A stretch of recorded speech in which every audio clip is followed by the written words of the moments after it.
O preconceito é aprendido, não é inato.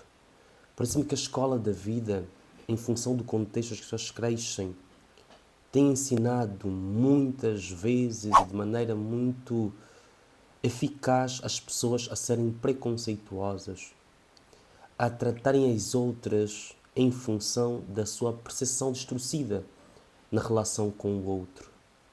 Às vezes é tanto egoísmo, tanto egocentrismo, que muitas vezes nas relações com as outras pessoas o que mais sabem fazer os indivíduos é anular o próximo. Somente eu sou importante. Somente aqueles que partilham características minhas são importantes.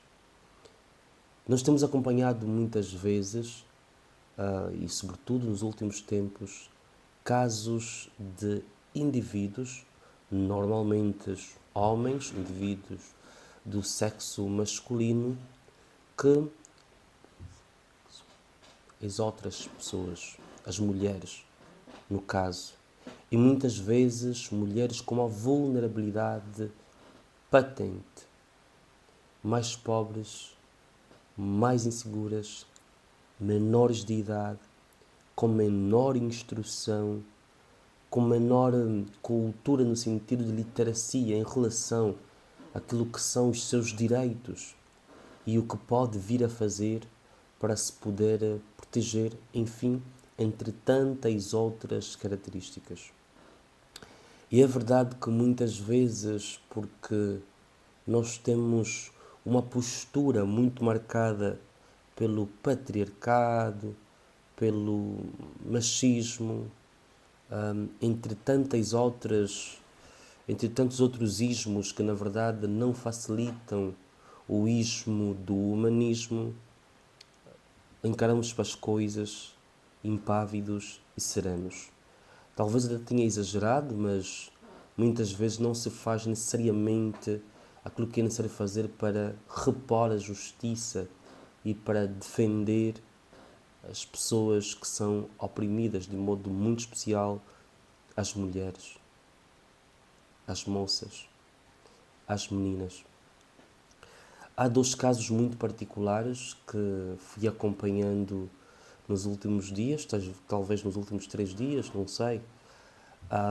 Um deles foi um indivíduo que filmava-se a uma jovem mulher, não é? A forçá-la mesmo, a ameaçá-la.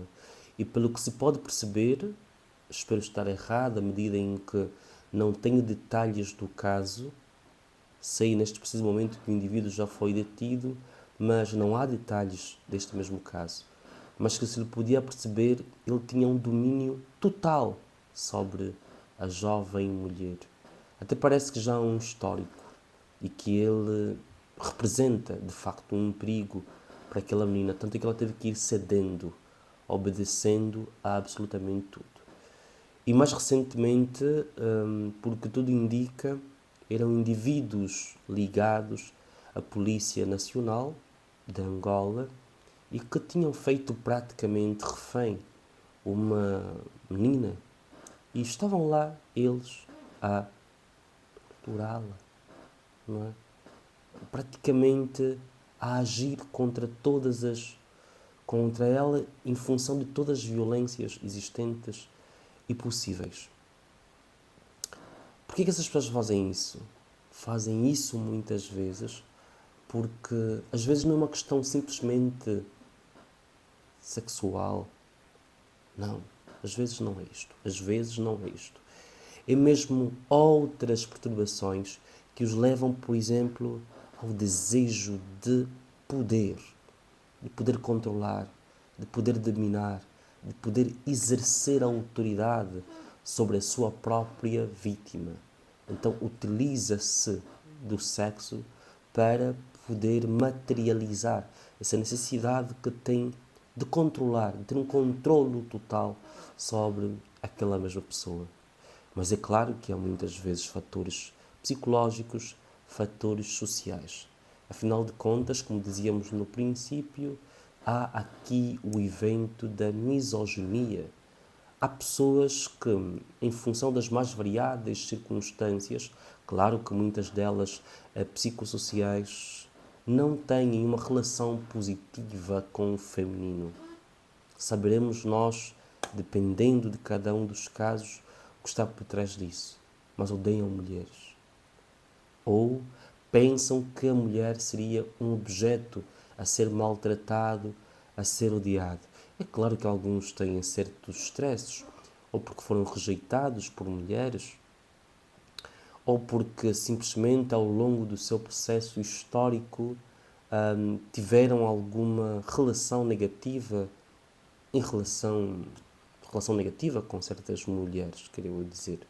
Enfim, independentemente do que tenha acontecido, obviamente que não se justifica qualquer tipo de violência, então estão lá essas pessoas misóginas. Não perdem a oportunidade de poderem ser violentos contra as mulheres, contra as moças, contra as meninas.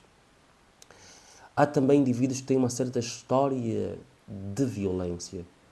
Há aqueles lares que simplesmente se desenvolvem em função de maus tratos contra mulheres, contra crianças.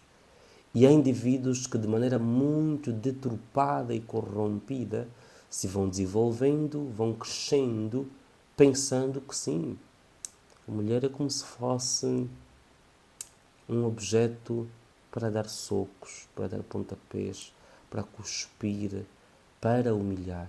Aliás, há indivíduos que viram isso a ser feito contra a sua própria mãe, contra as suas irmãs, contra as mulheres da sua família.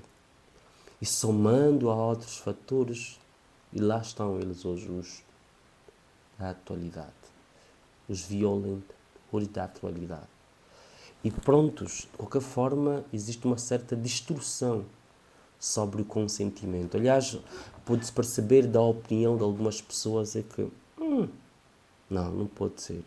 Se uma mulher é ou violenta, é porque ela consente. Ninguém permitiria isto. Sim, porque existem crenças, sentimentos distorcidos sobre o que é, afinal, o consentimento. Não é? Indivíduos que colocam a pessoa sob a ameaça total, sobre a vulnerabilidade total, totalmente desprotegidas e acham que aquele sim, que no fundo ele é expresso como um pedido de socorro para deixá-la viver, deixá-la íntegra, e as pessoas vão interpretar isto como consentimento. Para o efeito, o que é que nós podemos fazer afinal? Nós temos muito trabalho pela frente. Nós temos de educar as pessoas. Na verdade, investir na educação, investir na prevenção.